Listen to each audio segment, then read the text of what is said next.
श्री कृष्ण कहते हैं कि ईश्वर ने हमारे भाग्य में जो लिखा है उसे हमसे कोई छीन नहीं सकता।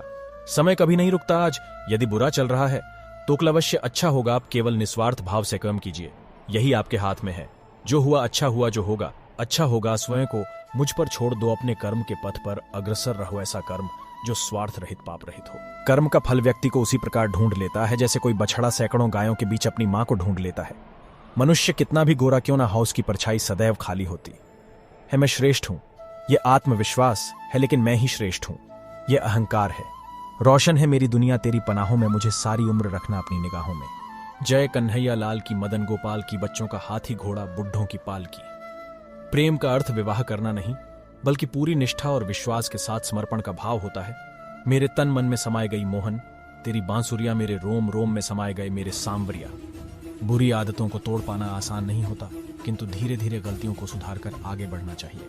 अपनी सोच को बदलकर अपनी जिंदगी बदल सकते हैं। मुश्किलों और असफलताओं को स्वीकार करने वाला व्यक्ति निश्चित रूप से महान होता है। आप उन सभी चीजों को जान लेते हैं जिनको आपकी जरूरत होती है। जो व्यक्ति महान होता है वह आपको महान बना सकते हैं। सही लोगों को पहचानना तब अति आवश्यक हो जाता है जब आप महान कार्य कर रहे हो। जिस प्रकार कार्य की सफलता के लिए सकारात्मक सोच की आवश्यकता होती है, उसी प्रकार आपके आसपास सकारात्मक व्यक्तियों का होना भी आवश्यक है। आपकी तरक्की आपकी संतुष्टि तक आवश्यक है। संतुष्टि से अधिक तरक्की पीड़ादायी होती है। जब आप स्वयं के मूल्य में विश्वस्त होते हैं, किसी कार्य को करने के लिए समर्थ होते हैं, तब आप निश्चित रूप से सकारात्मक विजय पर्याप्त करते हैं, जिसे तुम अपना समझकर मग्न हो रहे हो।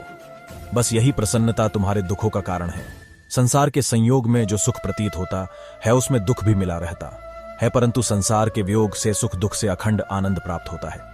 परिवर्तन संचार का नियम है। कल जो किसी और का था, आज वो तुम्हारा है, कल वो किसी और का होगा। आप जीवन से कुछ नहीं सीखते हैं यदि आपको लगता है क्रोध से भ्रम पैदा होता है, भ्रम से बुद्धि व्यग्र होती है।